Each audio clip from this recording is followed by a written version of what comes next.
El fiel Juan, cierto rey de un lejano país, enfermo de gravedad y sintiendo llegar el último momento, hizo llamar junto a su lecho a uno de sus criados.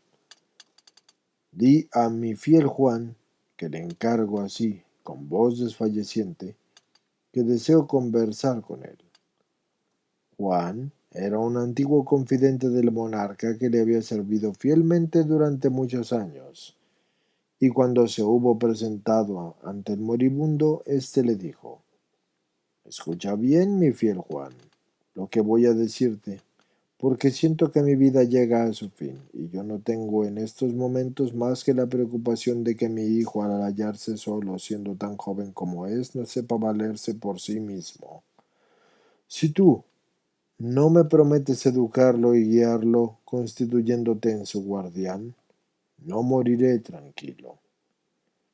Así que el fiel Juan respondió: Nada debe preocuparte, señor, porque nunca me separaré de su lado. A una costa de mi vida trataré de servirlo siempre con la misma fidelidad con que te he servido a ti. Tranquilizado por las palabras de su servidor, el monarca agregó: Puedo entonces morir tranquilo y solo me resta recomendarte que cuando me haya ido de vuestro lado enseñes a mi hijo todos los aposentos, habitaciones y pasadizos subterráneos del palacio, menos uno. No le enseñarás de ninguna manera el aposento del final del corredor, en una de cuyas paredes está colgado el retrato de la hija del rey del áureo palacio, pues si él lo ve, se enamorará perdidamente de la princesa y sufrirá mucho. Pronunció así el monarca sus últimas palabras con una voz tan débil que apenas se le oyeron, y poco después murió, mientras que su fiel servidor lloraba calladamente. Cuando hubiesen de transcurrir algunos meses después de la muerte del rey, Juan le dijo al joven príncipe: Como dentro de poco vas a subir al trono que ocupó tu padre, yo creo necesario que debes conocer tus dominios. Así guió al príncipe por todas las dependencias del palacio y le enseñó desde el más pobre aposento destinado a la servidumbre hasta el más rico donde se hallaba el tesoro real. Solo pasó de largo por delante de la habitación en que se hallaba el retrato, y como el joven observó esto, llevado por la curiosidad, le preguntó a Juan: ¿Por qué no has abierto ese cuarto? Sorprendido por esa inesperada pregunta, el fiel servidor le respondió: Porque hay en él algo que os asustaría. Y sin embargo el príncipe le replicó: No me parece razonable que tú no me dejes ver esa habitación, y por otra parte, estando advertido, no creo que haya nadie ni nada que me pueda asustar. Dicho esto, el muchacho se acercó a la puerta del cuarto y trató de abrirla por la fuerza, y entonces el criado creyó prudente decirle la verdad. Yo he prometido a tu padre, momentos antes de que él muriera, que yo no te dejaría ver lo que hay ahí dentro, porque el hacerlo podría acarrearte muchísimas desgracias. Oh, contestó el joven príncipe, pues te aseguro que no me moveré de este lugar, mientras que tú no me dejes entrar en esta habitación. Así el fiel Juan comprendió que cuanto intentara para disuadir al príncipe iba a ser inútil. Así que eligió de todo el majo de llaves que tenía y que llevaba en la mano una de las más pequeñas y abrió la puerta. Pasó delante procurando ocultar el retrato, pero su apuro de nada le valió porque el príncipe, poniéndose de puntillas, alcanzó a verlo por encima de su hombro, y en cuanto lo hubo visto cayó al suelo sin conocimiento. Al tiempo que lo levantaba y conducía hacia el lecho, el fiel Juan iba murmurando: ¡Qué terrible desgracia! ¿Qué será ahora de nosotros? Cuando después de un largo rato el príncipe recobró el conocimiento, lo primero que hizo fue preguntar: ¿Quién es esa hermosísima joven que está representada en el retrato que hemos visto? Esa es la hija del rey del áureo palacio, le respondió el criado. Pues entonces mi amor por ella es tan grande, dijo el joven, que es necesario que yo la encuentre cuanto antes, y tú, que eres mi criado, tienes que ayudarme. Eso preocupó mucho a Juan. Esa petición del príncipe sí que lo preocupó, pero al fin creyó haber dado con la manera de satisfacerla y le dijo: todo cuanto rodea a la hermosa princesita es de oro, lo mismo los muebles que las ropas y la vajilla, y en vuestro tesoro hay gran cantidad de barras de tan rico metal, así que hagamos que uno de los joyeros del reino construya con ellas hermosos objetos para llevárselos de regalo, y pongámonos cuanto antes en camino para tentar la suerte. Siguiendo las indicaciones de su criado, el príncipe llamó a los mejores joyeros de su reino para que trabajaran día y noche en la fabricación de muchas cosas hermosísimas, y cuando todo quedó listo y estuvo convenientemente colocado a bordo de un barco, el príncipe y el criado se vistieron de mercaderes para que nadie pudiera reconocerlos.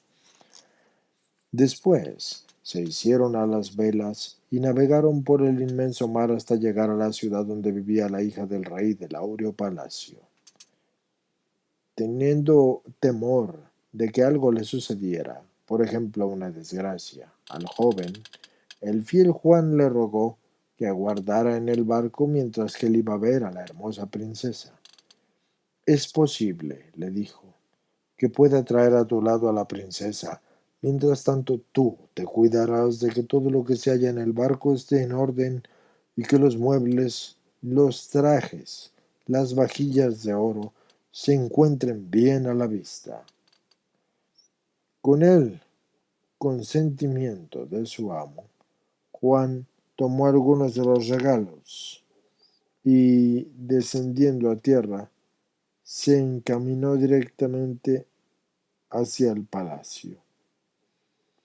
Cuando llegó al primer patio, se detuvo al ver a una hermosísima niña sacando agua de un pozo con un cubo de oro.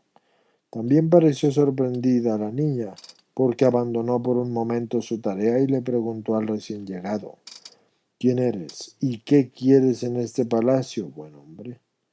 Soy un mercader desde hacía ya mucho tiempo, y muchos años, de hecho. Así que voy a recorrer el mundo. Eso le contestó el criado al mismo tiempo que le mostraba los objetos que llevaba. ¡Oh, qué hermosos son! Exclamó la niña, abriendo enormemente los ojos. A mi ama, la hija del rey, le gusta mucho todo lo que es de oro y no dudo que te comprará las preciosidades que traes. La niña condujo a Juan a la presencia de la princesa, que admiraba de todas las riquezas de aquella. Además, la princesa también estaba admirada de las mismas riquezas que también él llevaba. Así que la princesa le dijo: yo jamás he visto esas cosas tan bonitas como las que tú traes. Es mi deseo comprártelas todas. Yo creo necesario decirte, exclamó entonces el criado, que yo soy solo el sirviente de un riquísimo mercader en cuyo barco, donde se halla él en estos momentos, tiene cosas mucho más hermosas que estas. Así que, picada por la curiosidad, la princesa le dijo a Juan que le agradaría que su amo llevara al palacio todo lo que tuviera en el barco. No es posible porque no disponemos de tanto tiempo para ello, le respondió el falso mercader. Además, agrego que es tanto lo que tenemos que todas las habitaciones, bueno, todas las habitaciones de tu palacio no se conformarán ni serán suficientes para guardar cuanto tenemos. Ah, pues entonces llévame al barco, dijo la princesa, cada vez más interesada. Quiero ver y apreciar cuanto antes las riquezas de tu amo. Lleno de alegría, el fiel Juan la condujo al barco, y el príncipe pudo entonces admirar en extraordinaria belleza, que era mayor que la representada en el cuadro. Después ese joven condujo a la princesa a las bodegas, para así enseñarle sus riquezas, Y mientras ambos se hallaban entretenidos, el sirviente ordenó a los marineros que soltaran las amarras y que se dieran a la vela sin pérdida de tiempo, y así lo hicieron. Y no tardó en hallarse la embarcación en alta mar. Cuando la princesa hubo visto todas las riquezas y subió nuevamente a la cubierta, al advertir que se encontraban muy alejados de la tierra, comprendió que había sido raptada y entonces llevándose las manos a la cabeza, exclamó con desesperación: Dios mío, he caído en manos de un extraño mercader que me alejará para siempre de mi padre. Yo no soy un mercader, ni tampoco pretendo alejarte para siempre del lado de tu padre, le dijo el muchacho con voz dulce tratando de calmarla. Yo solo soy un príncipe que, llevado por el inmenso amor que siento por ti, me atreví a robarte. Ante esto la princesa se tranquilizó, porque escuchó esas palabras, así que en lugar de sentir lamentándose por esa osadía de su enamorado, encantada aceptó acompañarlo a su reino para ser su esposa. Así el barco siguió navegando durante varios días, y una mañana, estando el fiel Juan en el puente, entretenido en observar el vuelo de algunas aves, vio entre ellas a 3 cuervos que parecían dirigirse hacia el lugar donde él estaba. Se encontraba allí, y como en efecto poco después se detuvieron sobre uno de los mástiles de la embarcación, se dispuso él a escuchar lo que decían, porque él sabía perfectamente el idioma de los pájaros. Así que uno de los cuervos, que era el mayor de los 3, y fue el primero en hablar, dijo: Ese joven que allí está es un poderoso príncipe que lleva con él a la hija del rey del áureo palacio. Y quién sabe si llegará a su destino, agregó el segundo de los cuervos. De cualquier manera, el tercero intervino y dijo: Ya nadie le puede impedir que la niña se case con él. Eso parece, pero no es así, le tornó a decir el primero, limpiándose el pico con un ala. Cuando el príncipe, seguro de su triunfo, desembarque en su reino, se presentará ante él un hermoso corcel de un color rojo que él montará, y el cual lo llevará a través de los espacios a un lugar muy distante, y nunca más se tendrán noticias suyas. ¿Y podrá salvarse solamente si no monta en el corcel?, le preguntó el segundo de los cuervos. Bueno, pues para que el príncipe se salve del peligro que lo amenaza, es necesario que antes de que él salte a la grupa, otra persona rápidamente saque un arma y le dé muerte al corcel. Oh, pero ¿quién podrá, pues, enterarlo de esto? Y por otra parte, agregó así después de hacer una pausa: Si él conociera a alguien tal cosa, o si alguien conociese esto, y ese alguien se atreviera a decirle, ese quedaría convertido al instante en una estatua de piedra. Ah, pues yo sé algo más todavía, intervino nuevamente el segundo cuervo, y es que aunque el corcel sea muerto, el príncipe no conservará a su novia. Cuando llegue a su castillo verá un hermoso vestido que estará sobre una bandeja, y que aunque parece bordado en oro y plata, es en realidad de azufre y resina. Y en cuanto el príncipe se lo ponga, su cuerpo quedará convertido en ceniza. ¿Y entonces no habrá manera de evitar ese peligro?, le interrumpió el tercer cuervo. Sí, respondió inmediatamente su compañero. Si antes de que el príncipe se acerque al vestido alguien lo toma con los guantes puestos y lo arroja al fuego, no sucederá nada. Pero, ¿quién sabe tal cosa? Y por otra parte, continuó diciendo, el que lo sepa y se lo diga quedará al momento convertido en una estatua de bronce. Así que durante un rato permanecieron callados los 3 cuervos, y el fiel Juan creyó que ya no agregarían nada a lo dicho, y sin embargo al cabo de unos minutos volvió a hablar al tercero de los pájaros. Pues yo sé algo más aún, dijo. Sé que si al desembarcar alguien mata al caballo y después quema el vestido, aún amenazará un peligro al príncipe en su palacio. Desde luego que se celebrará la boda, pero después de esa, la princesa se pondrá pálida y caerá al suelo como muerta. ¿Y estará muerta realmente?, le preguntó el primero de los cuervos. No, pero solo podrá salvarla quien le saque de una vena 3 gotas de sangre y las arroje al aire. Pero, ¿quién sabe que es necesario hacer tal cosa? Y por otra parte, si alguien lo sabe y lo dice, quedará en el acto convertido en una estatua de hierro. Después que los cuervos hubieron hablado de tal manera, desplegaron las alas y se alejaron volando, así que el fiel Juan, que había comprendido sus palabras perfectamente, quedó sumamente preocupado, porque no sabía qué hacer. Si le decía a su amo lo que él había escuchado, quedaría convertido en una estatua. Si lo mantenía en secreto, le provocaría su muerte. Así que, no obstante, dejándose llevar como siempre por sus buenos sentimientos y por su fidelidad, pensó: lo voy a salvar aunque me cueste la vida. Y todo cuanto los pájaros habían dicho en su conversación se produjo después. Tan pronto como el barco fue amarrado y el príncipe y la princesa y el sirviente descendieron a la tierra, se presentó ante ellos un magnífico caballo de color rojo. «¡Hermoso animal!», exclamó el príncipe admirándolo. La figura del corcel era perfecta, y dijo: «La suerte nos lo ha enviado para que la princesa y yo vayamos montados en él hasta el palacio». Cuando escuchó tal cosa, el fiel Juan sintió un escalofrío que le corría por el cuerpo, y comprendiendo que era necesario proceder sin pérdida de tiempo, sacó su espada, y con ella le atravesó el cuello al corcel, que cayó muerto. La actitud del criado le causó enorme sorpresa a todos los presentes, y como algunos comentaron en voz alta el insólito hecho, el príncipe intervino resueltamente diciendo: «¿Pretendéis que él ha procedido mal, mi fiel Juan? Pero yo no lo creo así. ¿Sabe alguien si me ha hecho un favor al dar muerte a ese magnífico caballo?».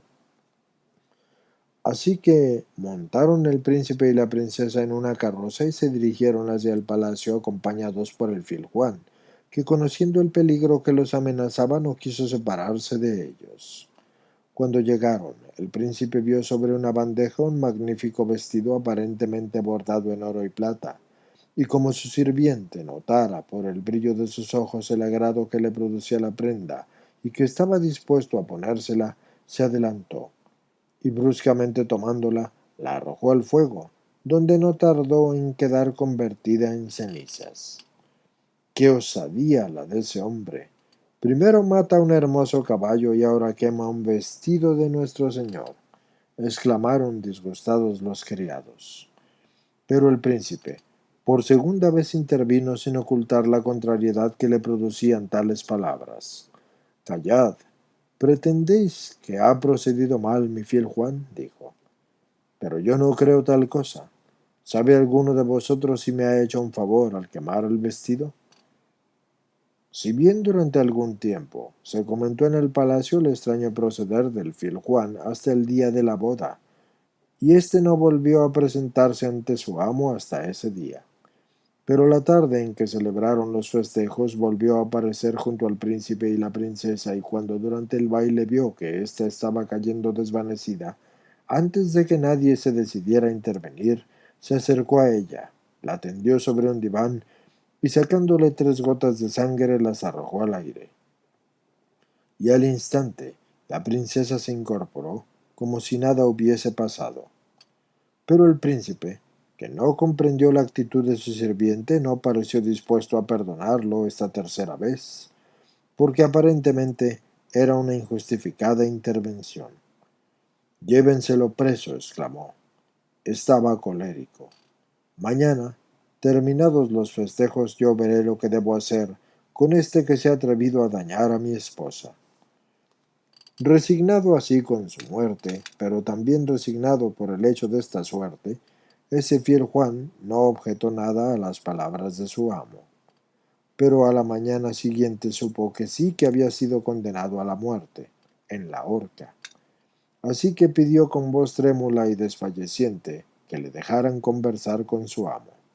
Cuando el príncipe se presentó en la prisión, le dijo: «Señor, como todo condenado a muerte, yo creo tener derecho a decirte algo, así que ¿estás dispuesto a escucharme?». «Sí», le contestó el príncipe secamente. «Yo te concedo ese derecho». Así que, con palabras entrecortadas por los sollozos, Le narró entonces el fiel Juan todo lo que había oído decir a los cuervos que se pasearon en el mástil de la embarcación. Cuando él terminó la narración, y antes de que el príncipe pudiera expresarle su agradecimiento, él quedó convertido en una estatua de piedra, bronce y hierro. La desgracia, pues, le sucedía al fiel criado, lleno de pesar. Pero aun así, el príncipe se llenó también de pesar, y la princesa también, porque poco tardó en enterarse de todo esto. Oh, pues, qué mal nos hemos portado con quien tantos favores nos hizo. Ambos se lamentaron. Y fue el príncipe el que, deseando honrar la memoria de aquel sacrificado servidor, dispuso que la estatua fuera llevada a su dormitorio, donde permaneció durante varios años. Ya la princesa era madre de dos hermosos niños, cuando un día que se alejó del palacio con ellos, quedó solo su esposo. Este, deteniéndose junto a la estatua, comenzó a decir en voz alta: ¿Quién pudiera devolverte la vida? A ti, mi fiel Juan. Y apenas hubo pronunciado esas palabras, la estatua hizo un movimiento y le respondió: Tú solo puedes devolvérmela, pero para esto es necesario que tú sacrifiques lo que te es más querido. Todo lo sacrificaría si con esto yo pudiera remediar el error más grande que yo cometí durante mi vida, dijo el príncipe. Poco me importaría dejar mi reino y mis riquezas para quedar convertido así en un humilde labrador que tuviera que trabajar durante todo el día a fin de ganarse sustento. No consiste en esto el sacrificio que tú debes imponerte, le volvió a decir la estatua lentamente. Para que yo deje de ser estatua y así recobre la vida, es necesario que tú sacrifiques a tus dos hijos.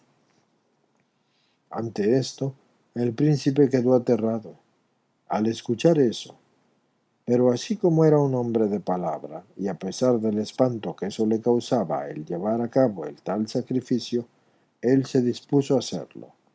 Apenas pues hubo llegado su esposa con los dos niños, la puso al tanto de lo que era necesario hacer para enmendar ese grave error que ellos habían cometido.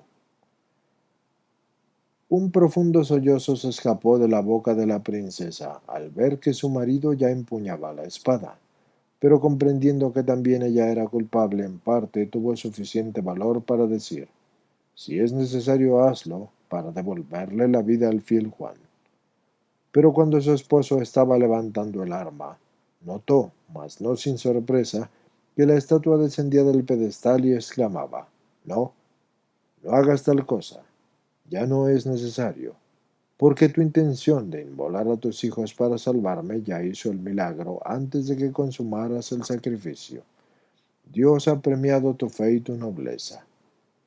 Sollozando así de agradecimiento, la princesa abrazó enternecida a los niños, mientras que su esposo se estremeció de inmensa alegría.